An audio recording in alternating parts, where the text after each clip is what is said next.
Hello and welcome to the Medical Sales Podcast. I'm your host, Samuel, founder of a revolutionary medical sales training and mentorship program called the Medical Sales Career Builder, and I'm also host of the Medical Sales Podcast. In this podcast, I interview top medical sales reps and leading medical sales executives across the entire world. It doesn't matter what medical sales industry, from medical device to pharmaceutical to genetic testing and diagnostic lab, you name it, you will learn how to either break into the industry, be a top 10% performer within your role, or climb the corporate ladder. Welcome to the Medical Sales Podcast. And remember, I am a medical sales expert sharing my own opinion about this amazing industry and how it can change your life.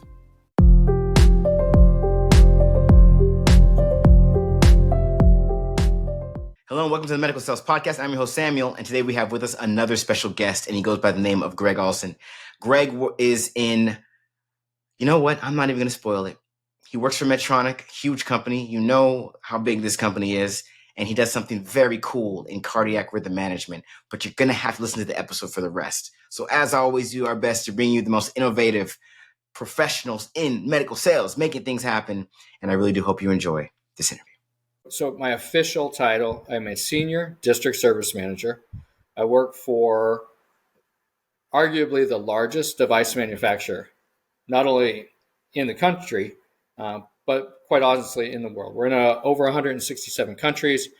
The company's been around for 75 years. Of those 75 years, I've been with them for 25 years. And so it's important to understand, that piece of it. And we'll talk about why I've been there so long and what you look for in a company. And then again, what I do. And so as a service manager, I am almost a daily operations manager. Okay. So my role is to make sure that the team, my direct reports, right, have the things that they need. I am their clinical manager. So they are clinical specialists within the field. And these individuals, they support cases. We work for CRM. So that's cardiac rhythm management. They support cases. They're there for the follow-ups with the patients. So it's never a one and done for us in this world that we live in for CRM. We are there for the implant. We educate. We are there for the follow-up. And so these are the individuals that report to me. And I say that loosely because I actually work for them. So as their manager and as a service manager, it's really my job to work for my team. It's to make sure that I'm empowering my team. There are autonomous field individuals that are out there. We don't work in an office. I don't micromanage their day-to-day. We trust in our individuals to go out there and have conversations with our customers, have conversations with our patients, and be the technical experts. And so with that, I work on their development. I manage their budgets. We are involved to an extent in contracting, but contracting on a different level than traditional contracting. Meaning, I'm not going to come to you and negotiate a price with you. That's really done any more corporate level. And so even that has morphed. And I'll say that in CRM, becomes this gray zone of clinical specialist sales reps. And so when we talk about a differentiation of what these individuals do, you yourself looking at the individual from the outside looking in, you don't know what their title is. Why? Because a sales rep is going to support those implants. They're going to support the follow-up with the patient. They're going to talk with the customer. The clinical specialist is going to do exactly the same thing. They share in call. They share in day-to-day activities. The differentiating factor, and that's why that starts to kind of blend, and the traditional roles of sales really don't exist as they did 20, 30, 40 years ago. It's no longer, again, going back to, if I'm having a conversation with you, I'm not negotiating like I used to as a sales rep, right? I could negotiate the price and say, I'm giving liberty for my company. If you buy 3 of these, I can get you this price. Now this is what the contract is. The big IDNs, the big hospital systems are the ones that are negotiating these prices. And so we are there to support these things. But it gets into relationship. And getting back to my role as a manager, it's making sure these individuals are equipped with the knowledge to have, again, those customer reactions or those customer interactions. But if you think about it, and I pose this question on a lot of individuals, I say, okay, so who is the customer? And when I say, are you selling something? A lot of my clinical individuals will say, no. Well, I'm not a sales representative, and I challenge them on that because I say, as a representative of a company, you are in front of a customer, and whether it is selling a product based on price, or are you selling a service? You're selling your technical expertise. So inherently, yes, you are selling. You're selling through other means other than breaking it down to the rudimentary. As a sales rep, I sell you this. And if I can't get you the price, then I got to call somebody else in. We all sell. We work for a company. This is what we do. And we sell our expertise. And that is really that development piece that I work with our individuals on. And what do they want to do? How do they want to be? And how do they look at this world? Okay, so short and sweet of it, and I want you to correct me. I'm not telling you, I'm kind of asking. Mm-hmm. You are a manager of clinical specialists, current role. That's correct. Nailed it. Okay. And what you just iterated is that the job of a clinical specialist versus a sales rep and cardiac rhythm management, no associate sales rep in this space. No, not technically. We have what are called junior sales reps. Okay. So that is maybe a partner, a junior person bringing in. So again, you want to learn to be a sales rep. Maybe you don't have medical device sales. So we'll pair you up with somebody. Maybe we'll split a territory. Sure. And that's again, a full-time position. It's a full-time position. It's not they're very rare to have those. And I can break down why that is. Not every team gets them. Not every team gets them. No, they don't. I see. The reason being is in cardiac rhythm management, the way things are set up is you have more clinical specialists than you do sales force. And so ideally, a sales rep will have a territory, depending on their annual operating plan, their AOP, to generate X number of dollars for the company.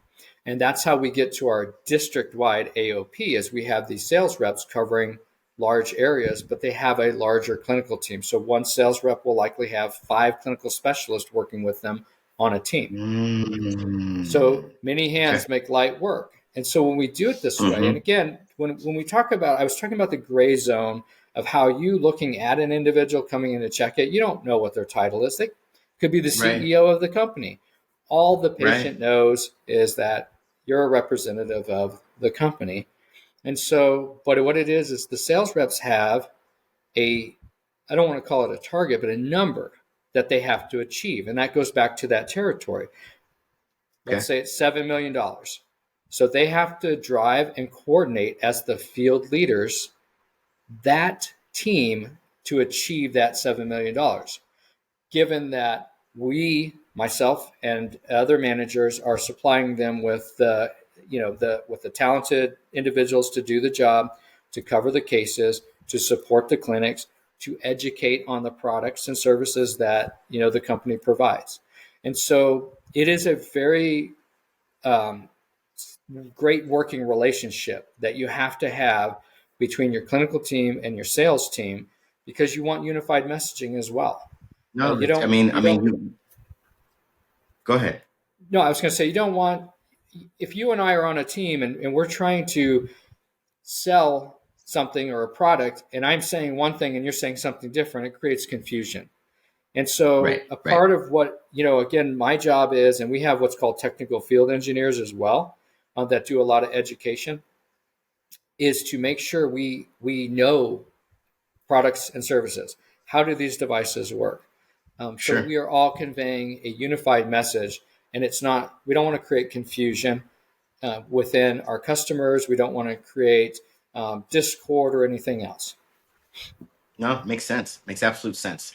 So I want to go back though to the team structure. So junior sales rep, which is rare, and it sounds like only certain territories would warrant that.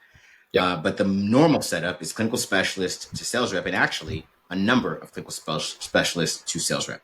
So Correct. in that vein, for cardiac rhythm management, you did mention that it's a blend. Everyone needs to kind of go hand in hand, and Yeah. really, customers should see you as an entity, a unit, as opposed to anything else. Yeah. But for those listening right now, for those that want to be in medical sales and are hearing this and saying, wow, that sounds kind of cool.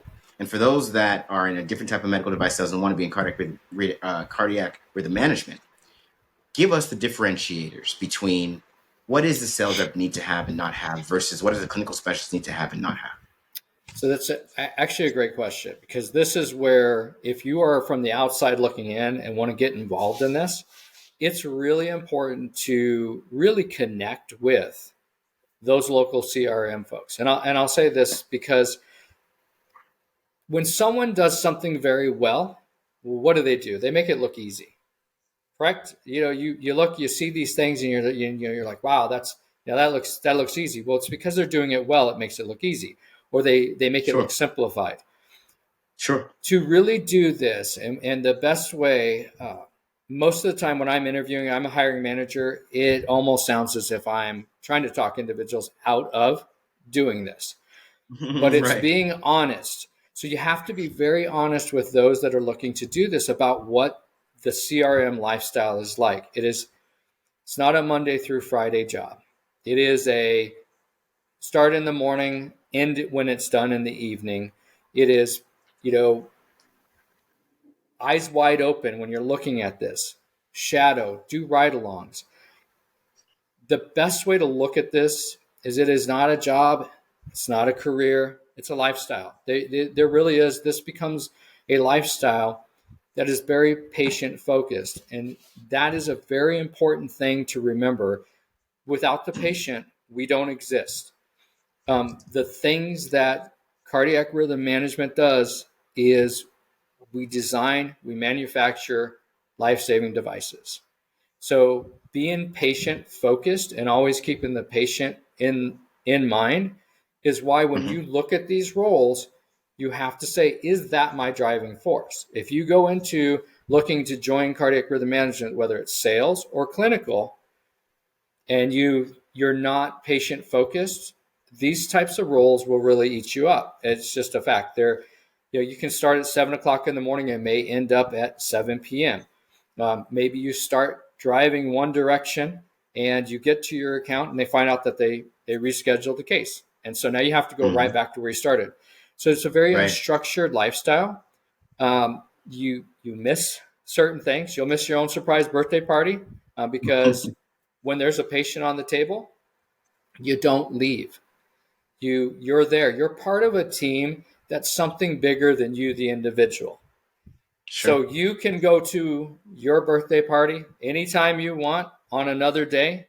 The patient on the table with a heart rate of 30 needs you there to program a pacemaker so that they live to see another birthday. That is the key, the driving force for these individuals that do CRM to get up in the morning and do this day in and day out, and do it with enthusiasm, professional acumen, you name it. It's a different than just saying, okay, well, I clock in here and I know that in 8 hours I'm done and my time is my own. And it's not like that for us. Hospitals are open 24/7. We are open 24/7. So any individual looking to get into this really has to understand it is a lifestyle. It is something where if you're chasing the money, so it's lucrative for all people. It pays well, but if you're chasing money and you're there at 9 o'clock at night, you start to think to yourself, well, wait a second, I started at 6 o'clock in the morning and now this case canceled. And if you're a sales rep, am I going to get paid? Because I work off commission. And so when is this going to be done? And so it can create, uneasy or unhappy thoughts. Let's put it that way about what you're doing. And so you really want to make sure that you're doing it for the right reasons. Ride-alongs, shadowing people, we say, have your eyes open extremely wide if you want to do this, so that you understand that when you see us and we go in and we do our thing and we're smiling and we're happy and we check somebody and then we leave and we wave to everybody. We say, have a great day. It's wonderful. And you think, wow, that's so easy. What on the backside is nobody understands that we're already late for the next thing we're supposed to be at, because we were delayed from the first thing in the morning, and our time is not our own. We are subjected to when things are scheduled through offices, procedures, hospitals, and so Right. it really is the mindset of my presentation is everything to you, because what you perceive becomes reality. And so that is that, doing something well makes it look easy. But what's not understood is all the things behind that where it makes it look easy. So Yeah, always that's good. recommend, if you want to do it, you reach out to your local CRM representatives and you say, I'm interested in doing this.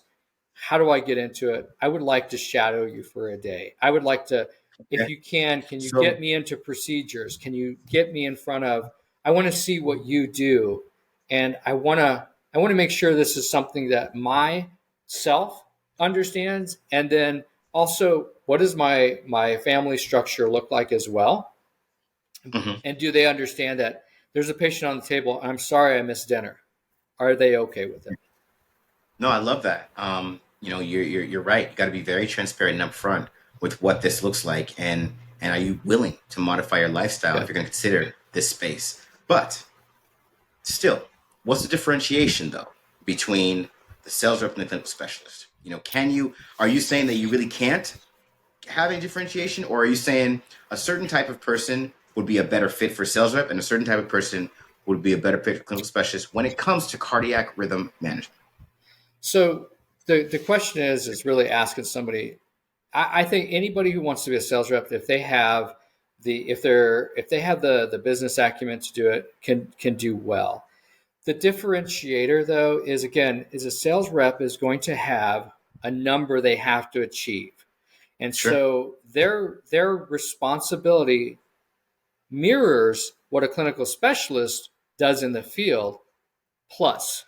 I will say that. Let's say Okay. plus, because Okay. they have got other responsibilities, which is, being that main point of contact a lot of times for the physician, making sure the physician understands that, hey, I am your sales representative, and there are many things that go with that, which includes a lot of times, covering the majority of things that happen with that customer, i.e., Sure. educational events, training, out of state, setting up dinners, setting up luncheon services.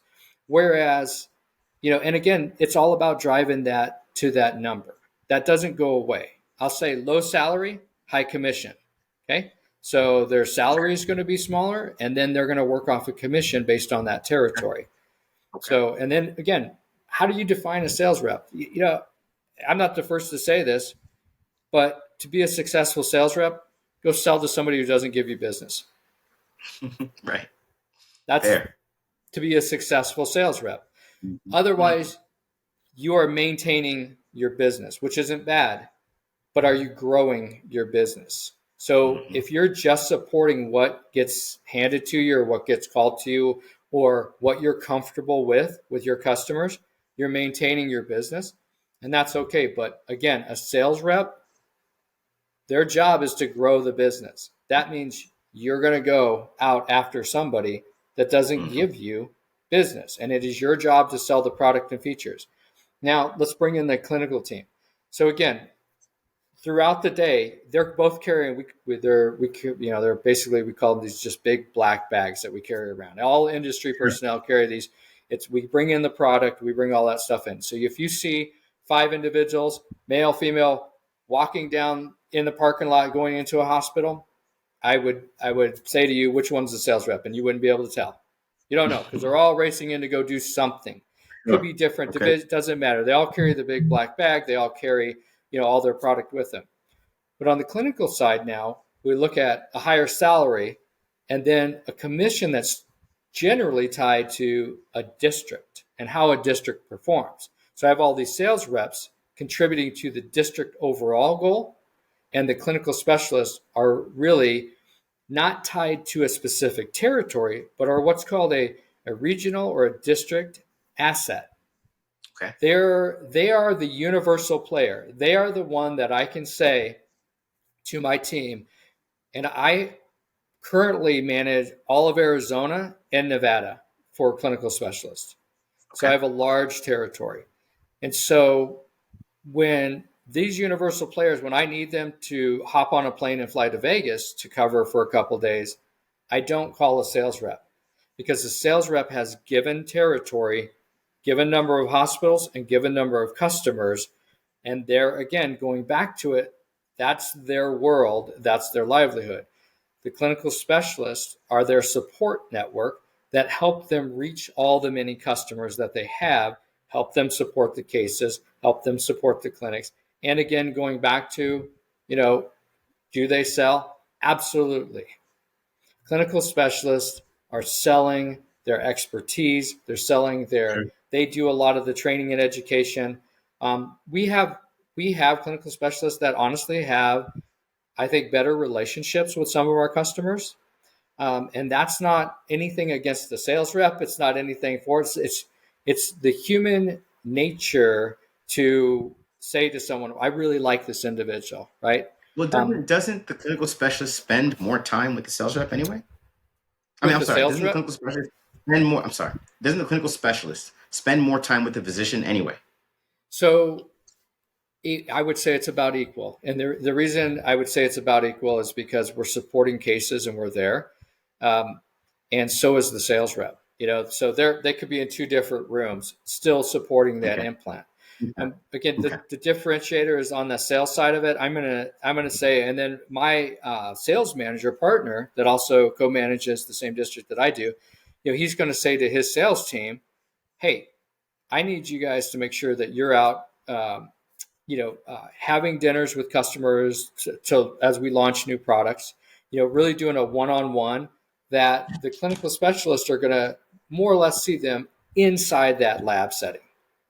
They're not going to be taking them out generally for dinners or things of that nature. Yeah. So again, but it's really, when you look at it again, is there a distinguishing factor?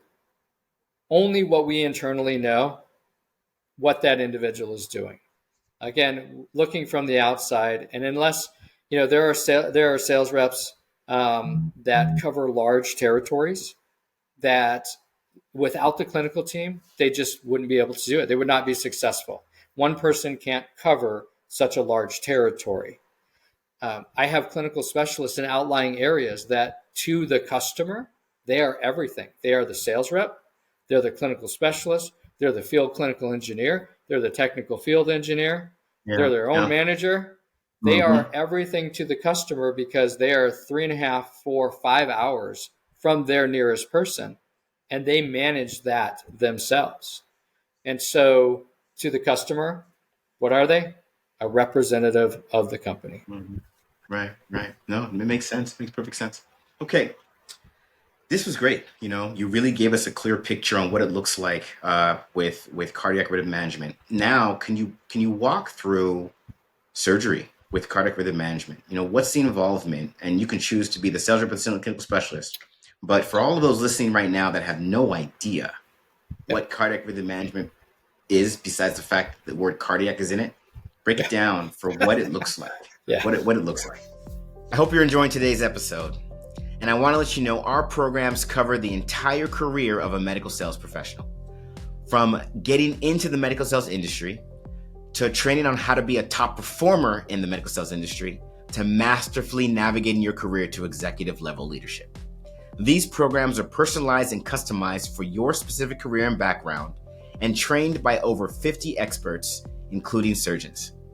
Our results speak for ourselves, and we're landing positions for our candidates in less than 120 days in top medical technology companies like Stryker, Medtronic, Merck, Abbott, you name it. Would you run an Ironman race without training and a strategy? You wouldn't. So why are you trying to do the same with a medical sales position? You need training, you need a strategy, and you need to visit evolveyoursuccess.com, fill out the application, schedule some time with one of our account executives, and let's get you into the position that you've always dreamed of. Yeah, it's actually an easy one to do. Again, we manufacture a product, we a cardiac device. I'm going to pick on a pacemaker. We manufacture, defibrillators. We manufacture heart failure devices. But pacemaker has always been instant gratification, and the instant gratification of a pacemaker is to see a patient on the table with a slow heart rate. We put a pacemaker in. Now they have a physiologic heart rate. I don't use really typically the term normal because that's another definition of what you think is normal, what I think is normal, two different things. But to walk through the surgery, once that product is made, that product then gets shipped to us, the individuals in the field. Okay, so it arrives on my doorstep. I put it in my giant Watts bag, and that's who we all use, Watts bag. So it's not a plug for Watts. It's just a very durable bag, and they are probably the industry leader in designing these bags for us. They have different compartments. They know what we need. And so all that product then gets shipped to us, either FedEx or UPS. We then get called for this procedure. So we are called either by the office or by the hospital lab to say, we have a pacemaker implant tomorrow at 9:00 with Dr. So-and-so, patient so-and-so. So we show up 30, 45 minutes early. We unpack our big bag. We walk into the hospital. And this is where the whole timeline starts to unfold as to what we actually are now going to do. Because the first thing we have to do is we're all credentialed for these hospitals. So we have to sign in to every hospital. Every hospital has to know that we are on premise and on site. Once we sign in, then we either go to the operating room or we go to the Cath lab or the EP lab. Now, to define those, the operating room is the general term for all procedures.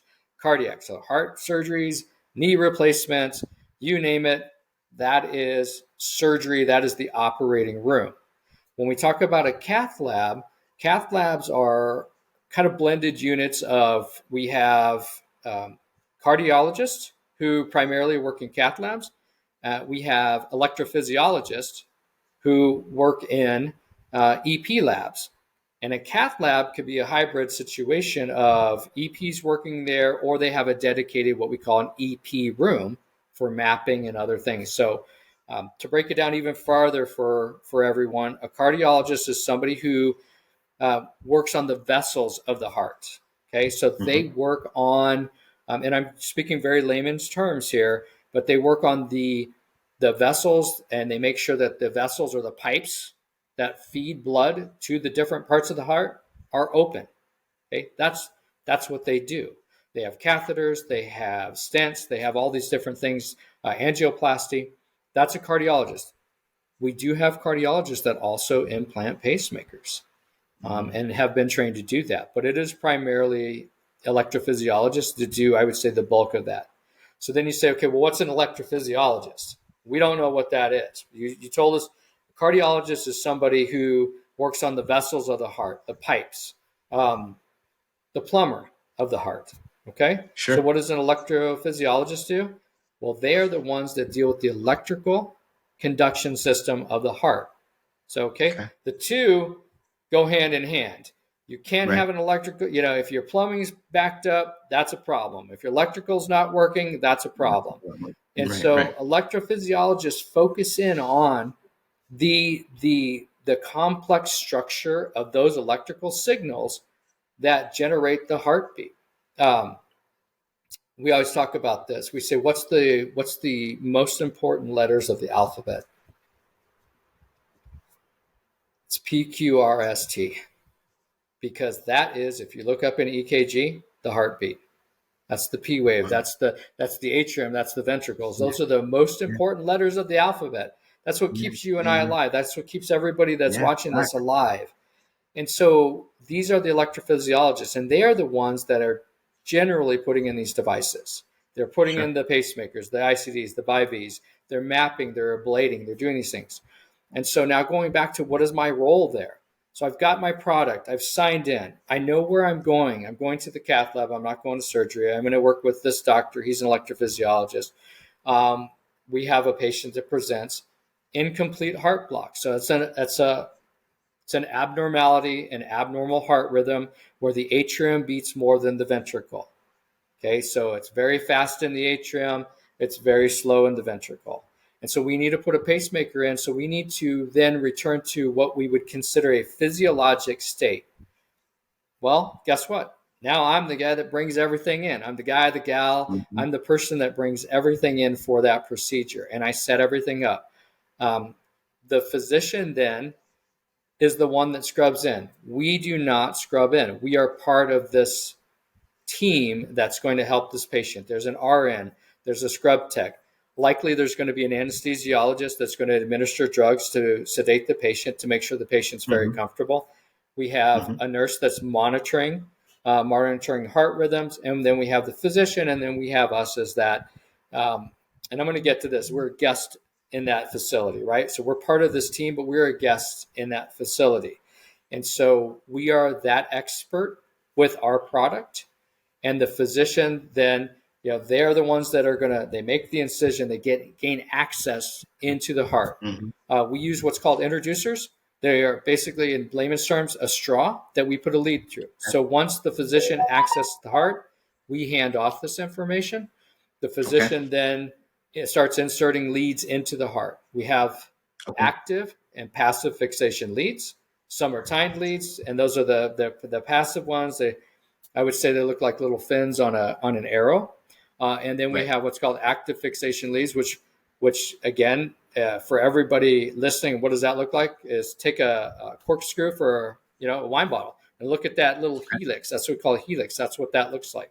And they'll position those within the heart. So then, now that I've handed this stuff off, my next role is they'll hook up what we call pacing cables to those leads, and I now start interfacing with the heart through those leads, because this is how sophisticated devices are. So now I'm testing those leads. I'm sensing the heart, which means I'm looking to see, what does that heartbeat look like? What signal am I getting for the device we're going to put in to read? And then I send an electrical impulse down that lead to cause the heart to beat. Wow. So now I have taken over for that person's normal physiologic electrical conduction, and I am artificially stimulating that heart. And now once we've gotten this done, I've programmed, and we call it programming, which is interfacing with the computer of the pacemaker. My computer, my iPad interfaces with this device, and I'm programming rates, normal heart rates, 60 to 100, rate response, higher rates for activity. Thinking in our world, we work in seconds, right? Our world revolves around seconds. Devices, cardiac devices, think in milliseconds. 1,000 milliseconds equals a second. It's astonishing what it goes into these devices and how fast they think. And so we program these devices. We hand it off. Now the physician takes this device, and this is all sterile equipment. He connects this device to those leads that he screwed into the heart or fixed into the heart that I tested. He puts it in what's called the pocket, like a shirt pocket, an incision he made. He puts it in there. He sews it up. We do our final testing on it. And lo and behold, this patient now who came in and presented with a heart rate of 30, incomplete heart block, now has what we consider normal sinus rhythm, or a physiologic heartbeat now. And their color goes from blue to pink. So what did we do?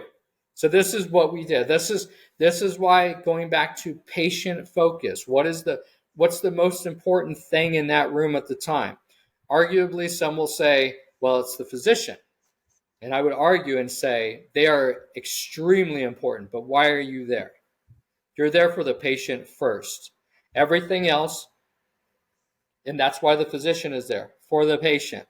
Everyone is there for the patient first. Everything else kind of starts to fall to the wayside.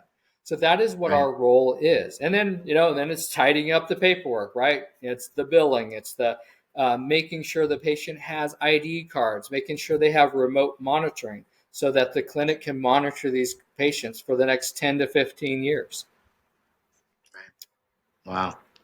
Wow. Okay, that was good. I hope that gives everybody a glimpse into the world of CRM.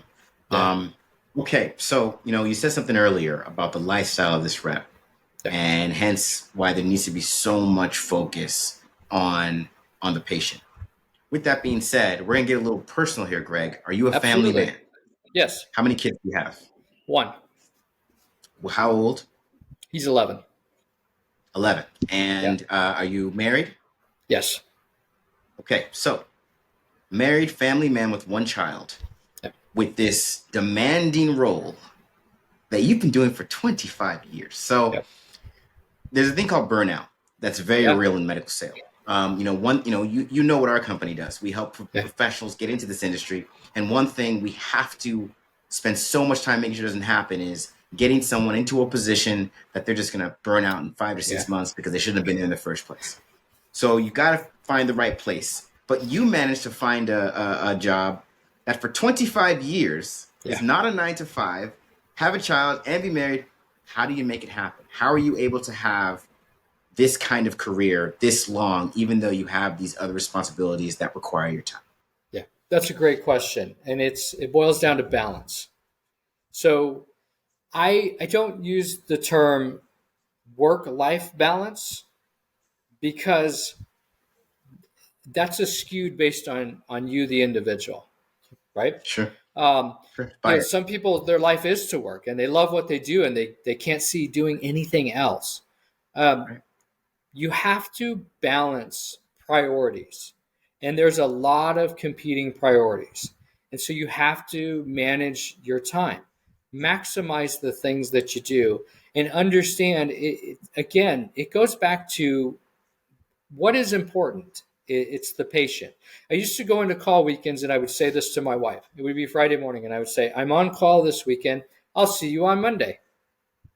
Why? Because I it's no stress for me to know that, hey, if I get called, I got to work. I'm on call. That's my obligation.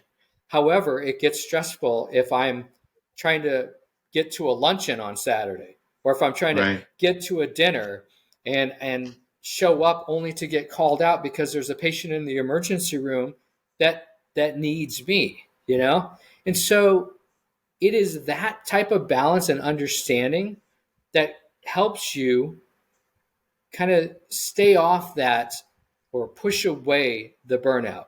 If you're chasing something other than what that means and what these roles mean, then burnout is very likely because it is unstructured. It is controlled chaos at best in a Mm-hmm. CRM space. It is early mornings, it's delays, it's hurry up and wait, it's late evenings at times, but it's how you maximize the day and what you do in between that. Because the other thing about this role is there's also great flexibility. Mm. Great flexibility for me to say, I'm going to go to the dentist today to get my teeth cleaned. I don't clock out. I'm getting paid. I'm a Right. salary employee. Right. So I also went shopping. I Mm-hmm. picked up dog food. I have 3 dogs as well. I have 3 dogs, a kid, and a wife. Mm-hmm. So most of my meetings are done in my vehicle, Mm. because that's what we live in, right? That's your Sure. live, that's Sure. your workspace, your Sure. lunchroom, everything Yep. else, going Yep. from place to Yep. place. But it's the balance that's key, and it's looking at it in a different lens. It's not getting frustrated that you have to be there in the evening because guess what? Your crew doesn't want to. There's not the physician doesn't want to be there at 9 o'clock at night. The Nobody RN does. doesn't Yeah. want to be there at 9 o'clock at night. Mm-hmm. Guess who Mm-hmm. really doesn't want to be there at 9 o'clock at night? The patient. Patient. Come on, Think, man. I love it. Preach. put your lens on to say to yourself, Yeah. what if it's me? Because guess what? Yeah. We this thing is not cardiac rhythm abnormalities, electrical abnormalities, heart block, Mm-hmm. heart disease. Mm-hmm. These are not Mm-hmm. things that are relegated to the perception that that's an elderly thing. Oh, you're Mm. 80 years old. You need a pacemaker. Sure. No, Sure. we put them in babies You know what? Let's from, let's let's let's talk about that for a second, actually. yeah. I think that this is important to highlight. Why don't you share with the audience, what is the breakup of who's getting pacemakers? Because I think you're right. The assumption is the elderly and just the elderly. Yeah. So if you were to, assign percentages, where would you put them? Oh, it's I'll tell you what, it's hard, and I'll say why it's hard, because a cardiac device, there's like 2 cardiac devices going in every second.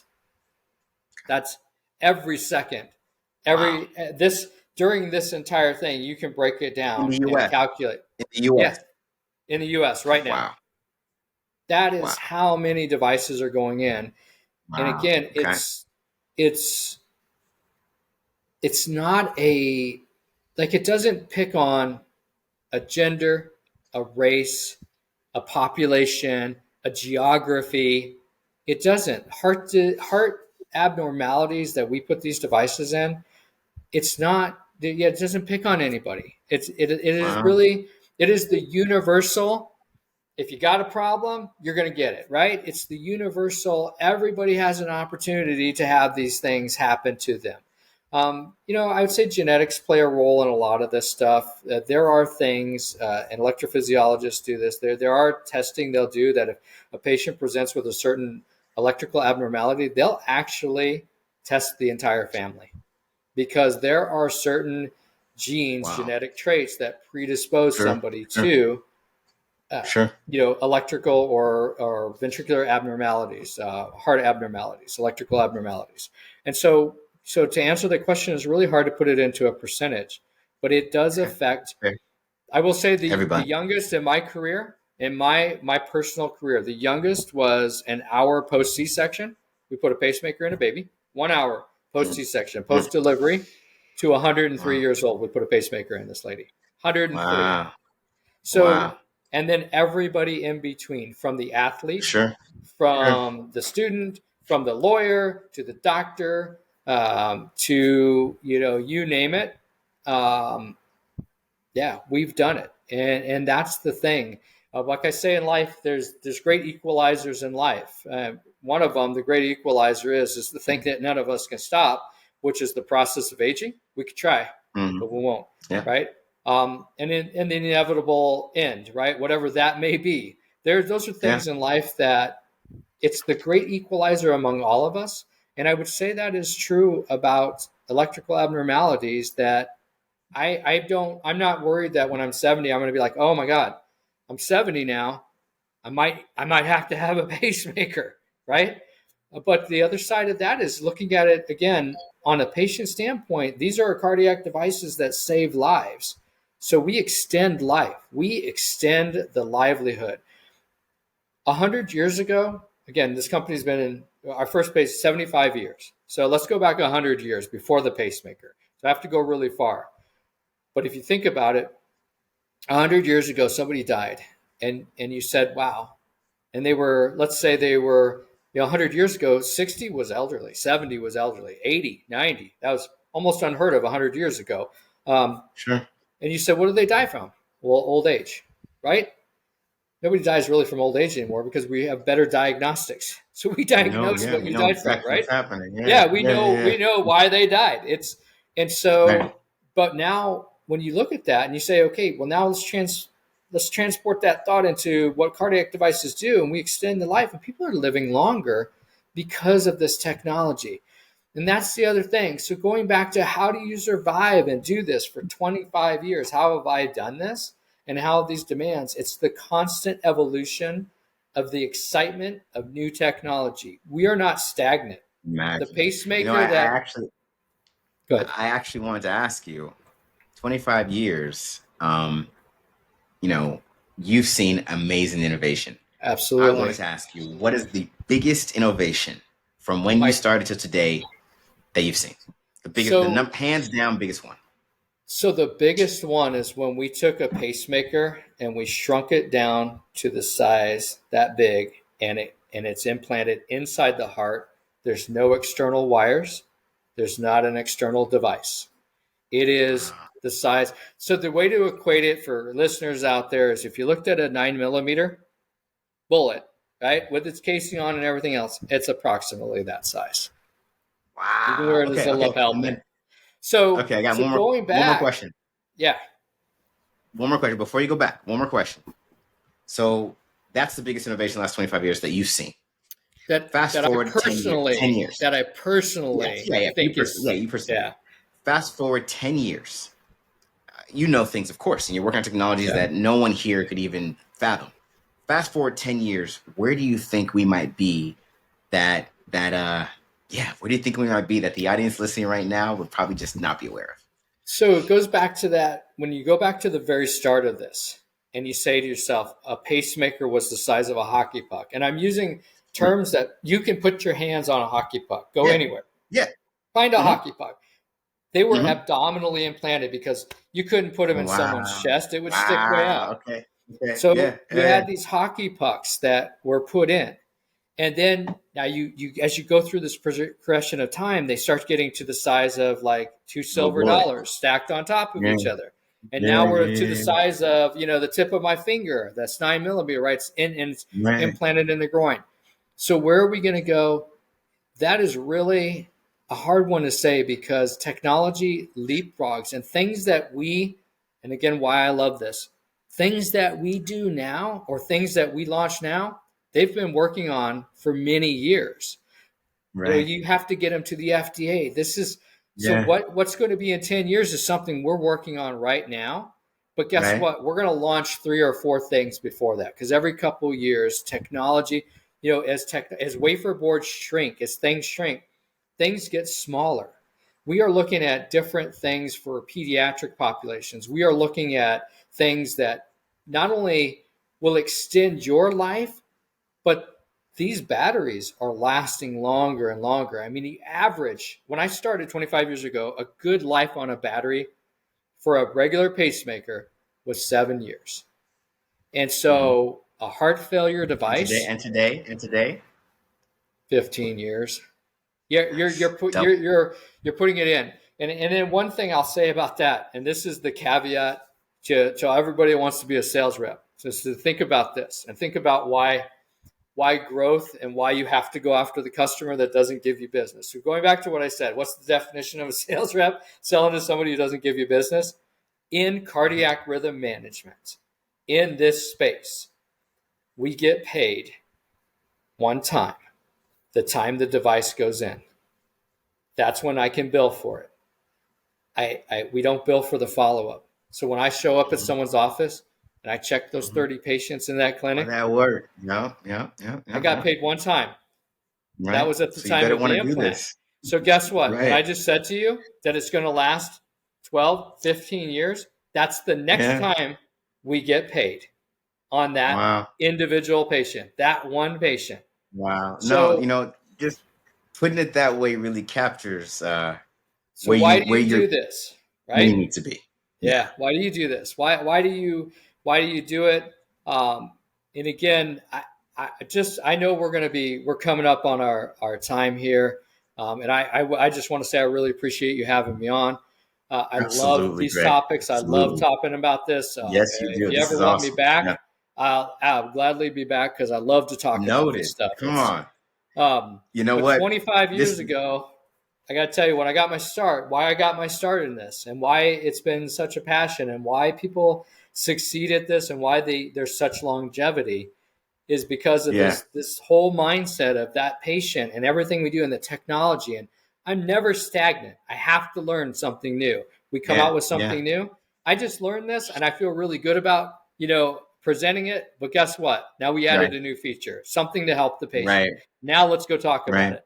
But 25 years ago, I got my start and I started in my early 20s with my company here. And I said, you know what? I was going to school for architectural design and engineering, and I needed a part-time job. And a buddy of mine said, hey, there's this great job. You're transporting patients in the hospital. So that was the first thing I did in the medical field is I would go in a radiology department, go get a patient, bring him down for an x-ray. I loved it. It was fast-paced. And so I started reading EKGs and started looking at that stuff. And that's really kind of how I got my start. And I worked with all the sales reps. And it goes back to how do I know and how did I know I wanted to do this, right? Working with them, shadowing them, saying, my God, this is what you guys do. Yeah. This is And that really turned cool. it on. When Yeah. you're in your Yeah. 20s, it's like, this is really cool. And for all those that are Yeah. out there Yeah. in their Yeah. 20s, I'm like, this is a cool job. No That's one will fascinating. understand what you do in CRM until you do it. Your friends won't understand. Your family won't Right. understand. Right. You have to do it and understand what drives these individuals. And it really is that whole passion to do the right thing for that individual that's bigger than you. And I love it. I love it. I love it. I love it, Greg. Wow, this was, yeah, man. You know what? We might have to have a part two because there's so much I would more to love talk it. about in this vein. But let me do this. So where can people find you? So I am on LinkedIn. That's the best place to Okay, find me. LinkedIn. That's the best way to Yep. find you. And Yep. then we have one last thing to do before we're going to close up here. It's called the lightning round. I'm going to ask you 4 questions. You have less than 10 seconds to answer. Okay. Let's First do it. question: What is the best book you've read in the last 6 months? It was a parenting book on autism. My son has autism, and the name actually Wow. escapes me. Okay, folks, we will absolutely find out what that name is, and that book Yeah. will be in the show notes. Yeah. Number 2: what is the best TV show or movie you've seen in the last 6 months? Oh my God. So that's a good one. So that's The Walking Dead, Daryl Dixon. The Walking Dead, Daryl Dixon. Okay, Yeah. okay. Third question: what is the best meal you've had in the last 6 months? We want the name of the item, the restaurant, and the location. Yard House Korean barbecue beef. It's on their appetizer menu. It's sweet jasmine rice, beef, and then some bean sprouts on the side. Hey, you Love that. clearly know what you like. You clearly know what you like. And then the last question: what's the best experience you've had in the last 6 months? Best experience I had in the last 6 months is this right here. Hey, Being able to share it. Hey, come on. Yeah, that's a first, everyone. Okay. We loved having you on the show, Greg. This was awesome. We'll absolutely bring you back. Thank you for sharing your knowledge with us. And thank you for being on the Medical Sales Podcast. Yep, absolutely. Thank you. And have a great day. And that was Greg Olson. Fascinating interview. Clearly, he has so much to say about cardiac rhythm management. Listen, let me get to the point. If you heard this episode and you're thinking to yourself, that is where I need to be, then you already know where to go. We want to help you get there. It's this kind of thing that makes the most sense. But more importantly, keep coming here for more information and more tips how you can be better and how you have access to the positions, the dream positions in medical sales. Make sure you find the Medical Sales Podcast and make sure you subscribe. I'll say it again, find the Medical Sales Podcast, subscribe, and make sure you tune in next week for another episode of the Medical Sales Podcast. I hope you enjoyed today's episode. And remember, I have a customized and personalized program that gets you into the medical technology industry as a sales professional or any type of role for that matter. Become a top performer in your position and masterfully navigate your career to executive level leadership. Check out these programs and learn more at evolvesuccess.com by visiting our site, filling out an application, schedule some time with one of our account executives, and allowing us to get you where you need to be. Stay tuned for more awesome content with amazing interviews on the Medical Sales Podcast.